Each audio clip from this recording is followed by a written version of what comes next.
ಇನ್ನೊಂದು ಹೆಸರು ಪ್ರಿಯಾಂಕ್ ಖರ್ಗೆ. ಓಕೆ.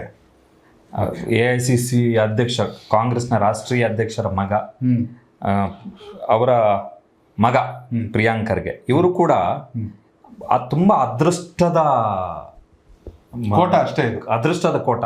ಕಾರಣ ಏನು ಅಂತ ಹೇಳಿದ್ರೆ, ಕಲಬುರಗಿಗೆ ಬಂದಂತ ಸಂದರ್ಭದಲ್ಲಿ ನನಗೆ ಮೊನ್ನೆ ಯಾರು ಫೋನ್ ಮಾಡಿದ್ರು, ಯೋಗಿಜಿ ಕ್ಯಾಬಿನೆಟ್ ಎಕ್ಸ್ಪ್ಯಾನ್ಷನ್ ಆಗುವ ದಿನ ಆಳಂದದ್ದು MLA BR ಪಾಟೀಲ್ ಅವರಿಗೆ ಕೊಡಬೇಕಿತ್ತು, ಅವರು ಹಿರಿಯ ಶಾಸಕರು ಕೊಡಬೇಕಿತ್ತು ಅಂತ ಹೇಳಿ. ಕೊಡಕ್ಕೆ ಅವ್ರು ಸಿಗಲ್ಲ, ಯಾಕಂತ ಹೇಳಿದ್ರೆ ಖರ್ಗೆ ಅವರ ಒಮ್ಮತ ಅಲ್ಲಿಲ್ಲ ಅಂತೇಳಿ.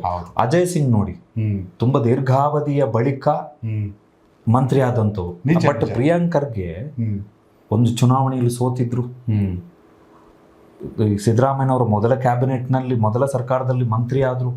ಅದು ಕೂಡ ದೊಡ್ಡ ದೊಡ್ಡ ಪೋರ್ಟ್ಫೋಲಿಯೋ. ಕುಮಾರಸ್ವಾಮಿ ಅವರು ಸರ್ಕಾರದಲ್ಲಿ ಮಂತ್ರಿ ಆದ್ರು, ಸಿದ್ದರಾಮಯ್ಯನವರು 2ನೇ ಅವಧಿಯಲ್ಲೂ ಕೂಡ ಮಂತ್ರಿ ಆದ್ರು. DK ಕ್ಯಾಬಿನೆಟ್ ಅದು ಬರೀ ಮಂತ್ರಿ ಆಗಿದ್ದು ಮಾತ್ರ ಅಲ್ಲ, ಬರೀ ಪೌರಾಡಳಿತನೋ ಅಥವಾ ಇನ್ನೊಂದು ಸಣ್ಣ ಖಾತೆ ಕೊಟ್ಟಿದ್ದಲ್ಲ, ಕೊಟ್ಟ ಖಾತೆಗಳೆಲ್ಲವೂ ದೊಡ್ಡದು.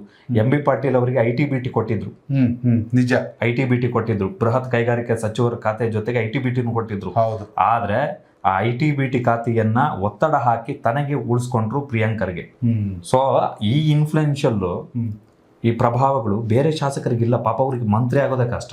ನಿಜ ನಿಜ. ಯಾಕಂದ್ರೆ ಪ್ರಿಯಾಂಕ್ ಖರ್ಗೆ ಅವರ ವಿಚಾರದಲ್ಲಿ ಸಾಕಷ್ಟು, ಅಂದ್ರೆ ಮನುಷ್ಯನ ಕೆಲಸದ ಬಗ್ಗೆ ಅಥವಾ ಅರ್ಹತೆ ಬಗ್ಗೆ, ಯೋಗ್ಯತೆ ಬಗ್ಗೆ ನಾವು ಮಾತಾಡ್ತಿಲ್ಲ.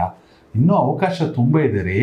ಅವ್ರ ತಂದೆನೇ ಕಾಂಗ್ರೆಸ್ನ ದೊಡ್ಡ ಪೋಸ್ಟರ್ ಇರೋದ್ರಿಂದ ಬೇರೆಯವ್ರಿಗೆ ಬಿಟ್ಕೊಡು. ಇನ್ನು ಎಷ್ಟು ದಿನ ಇದೆ? ಎಷ್ಟು ದಿನ? ಆಲ್ಮೋಸ್ಟ್ 1 ವರ್ಷದ ಆಟ. ಯಾರೋ ಒಂದಷ್ಟು ಜನ MLAಗಳು ಅರ್ಹತೆ ಯೋಗ್ಯತೆ ಇರೋರು ಸಚಿವರಾಗಿ ಚುನಾವಣೆ ಎದುರಿಸ್ತಾ ಇದ್ರು. ಕನ್ಸರ್ವೇಟಿವ್ ಆಗಿ ಆಗ್ತಿದ್ದಾರೆ, ನಿಜ, ಸತತವಾಗಿ ಆಗ್ತಿದ್ದಾರೆ. ನಿಜ, ಎಲ್ಲೂ ಗ್ಯಾಪ್ ಇಲ್ಲ ಇವರಿಗೆ. ಹೌದು.